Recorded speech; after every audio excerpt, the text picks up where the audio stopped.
Hey, Call It crew, and welcome to the newest episode of Call It Short and Sweet. Today we are digging in because, hello, we've been all seeing these stories go viral over and over again. We're digging into unhinged airplane etiquette slash behavior slash shenanigans. This subject is in the news all the time. I feel like weekly there is a story like the one we are about to read to you. If not like this one, it's definitely happened on an airplane. Airplanes. There's so many stories about the shit that happens on airplanes.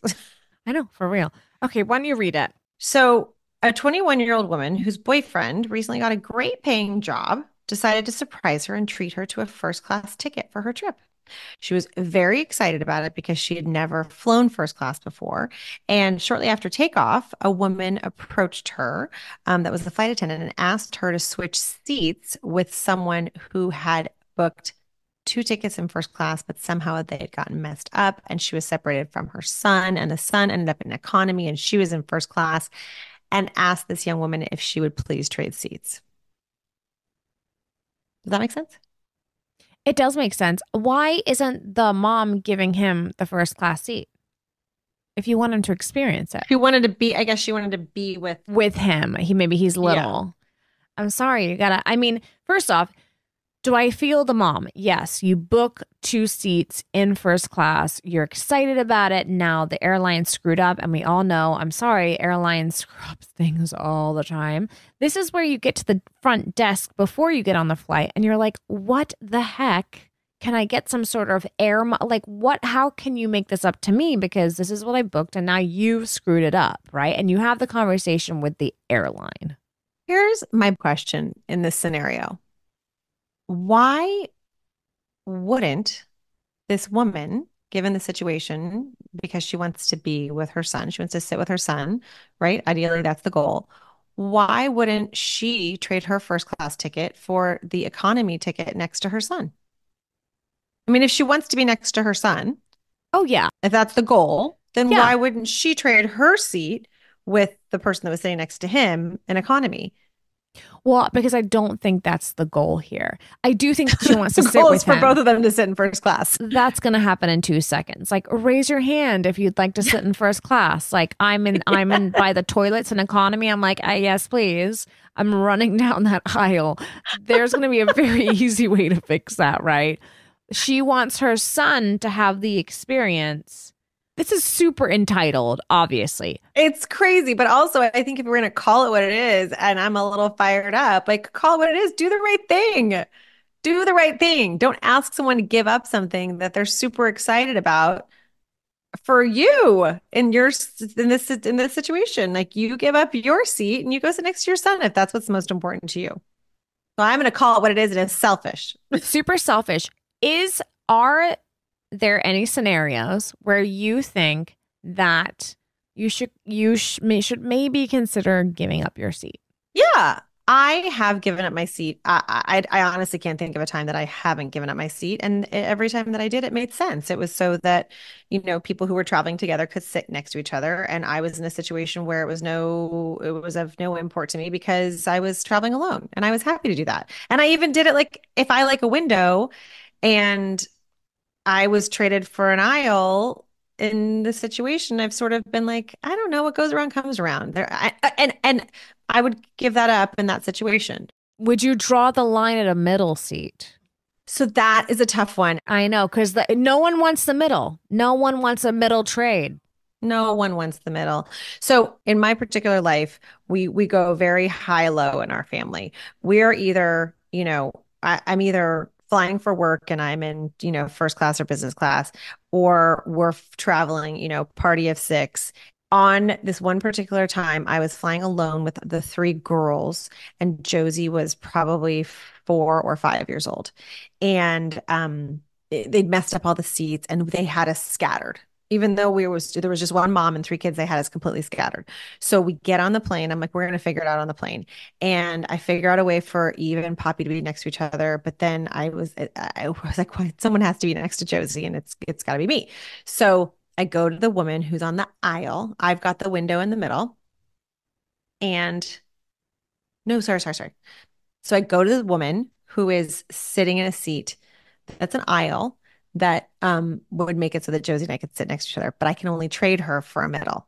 And but I'm a little desperate. I think because Josie was like 4, so it seemed even Yeah. weirder to have her be alone in an Yeah. aisle. And I think she was looking at me like, you absolutely cannot leave me under any circumstance. And I asked Of the woman, course. and she looked at me, but it was the delivery. She didn't look at me and think, oh, I'm torn. I feel really bad. Blah blah blah. She didn't take out her AirPods. She looked up. She listened to me. She wouldn't take out her AirPods. And when I finished, she didn't even take a beat and said, no. And it was the way she said it. She was just like, not nice. And it sucked. It really sucked. Someone ended up trading. I went into the middle seat next to her, and I was full of revenge. And I pretty much got up to go to the bathroom 45 times, uh, Mm, and made her move her little laptop with her little, mm. laptop Yeah. tray up and Yeah. down 45 times. Or you do this, you're like, okay, well, this is Josie. She needs these snacks. And this is how you press play on her iPad. But you got to skip through this scene here. And it's like, enjoy. Enjoy Yeah. my 4-year-old. Very tricky. I do think, because this has happened to me too, in some of these scenarios, it's not that someone has not cared to book seats together. We've just seen this where so many flights got canceled recently. Your flight gets canceled, your flight gets pushed, you have to make the connection. Now you're booked onto another flight with your family. You're all over the place. I think if it's not a huge deal to you, if that's not like your lucky chair, and you can have a parent and a little kid together, I do think like at least think about it. At least just think about it for a second. I think it's good karma. Although there are people listening that will be like, hell no, not my problem. And I hear you. I think if it's a window for a window or an aisle for an aisle or even a middle for a middle, like, what's the big deal? Like, Yeah. that's my opinion. Do I think it's a big deal when you start to do the class thing? Yeah, because it's a first class seat and it's an economy seat. Like it's a first class seat and it's an economy seat. Those are different experiences on a plane, and someone might not want to give that up.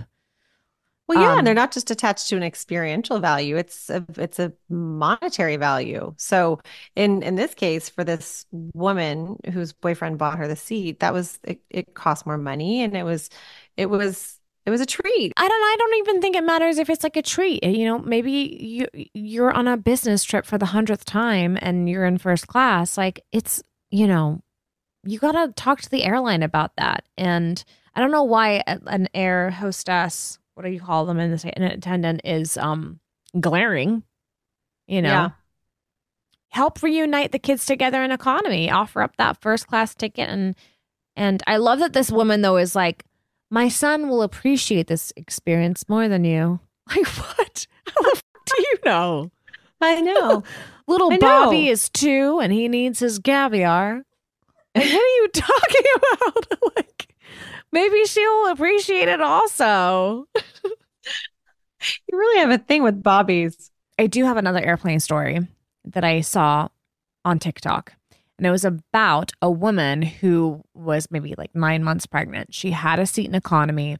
She saw that one of the seats in first class was open. And she went to the flight attendant and was like, hey, no one's sitting in that seat. Can I be, well, I guess upgraded is the term, right? Like, can I take that seat?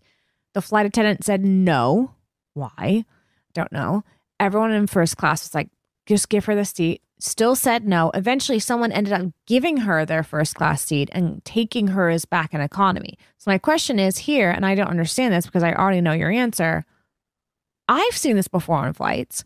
When there are seats open in other classes that are empty, why aren't you filling them?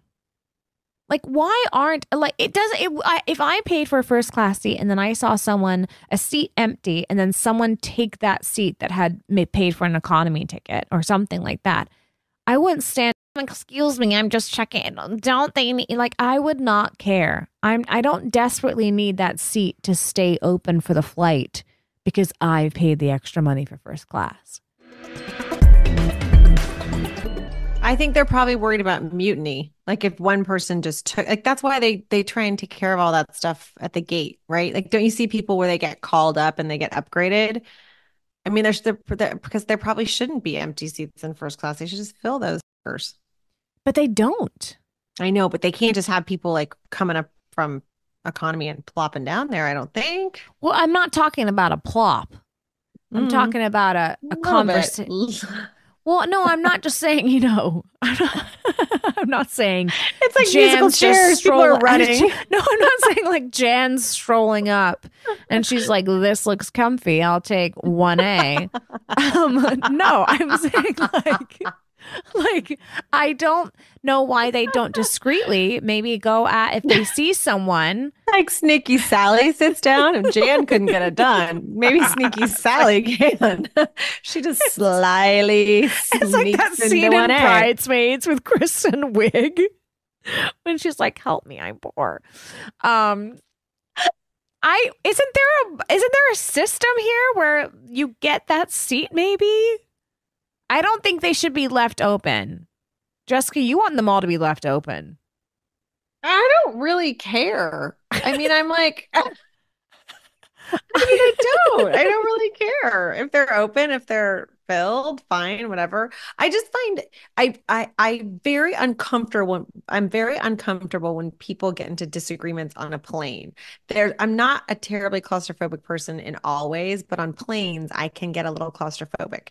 And there's something about disagreements on a plane that make me feel very claustrophobic because what the fuck? Like, where are you gonna go? There's nowhere to figure it out, if you will. Have you been on a plane where it's gone down a little bit? Yeah, I've gotten into where there were some harsh words. Yeah. Oh. Yeah. My husband was on a plane where he sat next to, this was terrible. He sat next to a man that was an acquaintance, that, we knew his wife and his family, but not close. And Christopher gets onto the flight and the guy is drunk, like before takeoff. And he proceeds to get louder and sort of like more just uninhibited, I guess. Yeah. And he fully gropes the flight attendant. Yeah. Like a hand under somewhere. I don't know where. He didn't see the whole thing. And the flight attendant went away. And then when she came back with reinforcements and they kicked him off the plane. Like he straight up got ejected from the plane, likely arrested. In the air? No, sorry. They hadn't taken off. Okay. I was like, what button is that? You're just through the roof. I mean, I support it, but like, is there a parachute involved? Yeah. Before they took off, they came on and they took him off.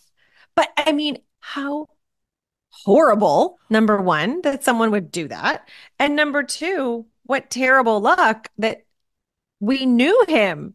Well, not anymore. And well, he goodbye. We never liked him. Yeah. Did you see the guy that asked to use the bathroom? Have you seen this? This guy on the plane, this has gone viral. This guy on the plane asked if he could use the bathroom. The plane had not taken off yet, but they were doing the fasten seatbelt signs, or maybe it had taken off and it was, I don't know, but the seatbelt sign was on and they said, they don't like you to get up and use the bathroom. He gets up anyway. He undoes his pants, takes out the old ding dong. Yep. And pees right in front of whoever it is, whoever was around him on the floor. And what's gone viral, you're not going to want to look this up because it's gross, are photos that other passengers have taken of, like, I mean, it's been blurred out. The ding dong's been blurred out, but the pee stream is in view in these pictures. And he just peed on the floor and absolutely got arrested after. Yes. People, I don't know what it is about planes, but I feel like people get unhinged. There's something about maybe it's there's kind of the culture of like you get to your, it doesn't matter if it's like 6 a.m, you're like, I'll have a mimosa or 5. It's like there's the drinking culture before you get on the flight, and then it's like you're stuck all together, and maybe your flight's been delayed and you're frustrated, but there's something about it's like a pressure cooker situation where Yeah. people get unhinged. Unhinged. Yeah. Yeah. Yeah. Yeah. And I've definitely been with people who, with the kids, especially because you're so aware of it, but like some lady was really losing her shit.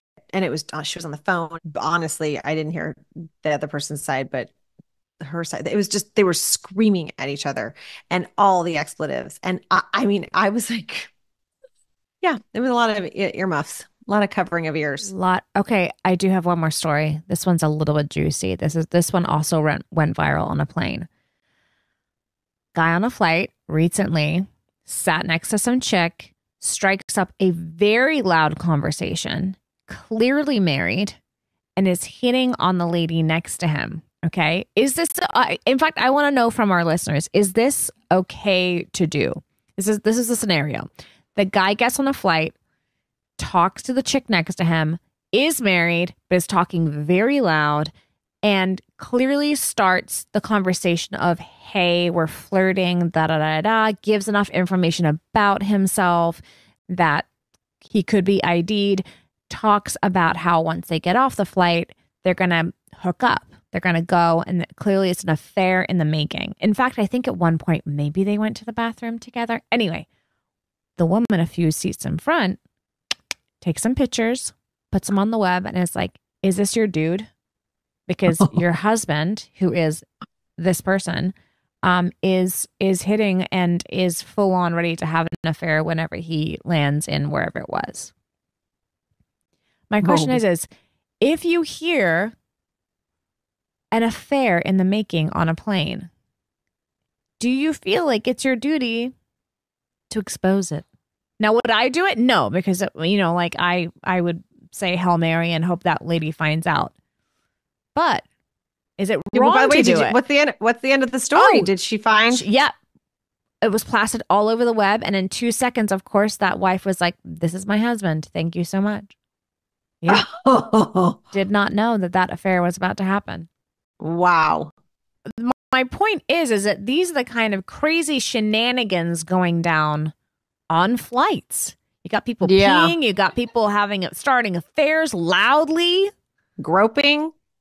I mean, disgusting. You got people asking to, I'm going to sit on your lap and in this because I love this seat so much and I need to have it.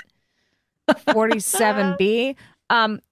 My question is for the Call It crew with this episode, because we've really gotten into it, airplane etiquette. Have you been on a flight that has been completely unhinged?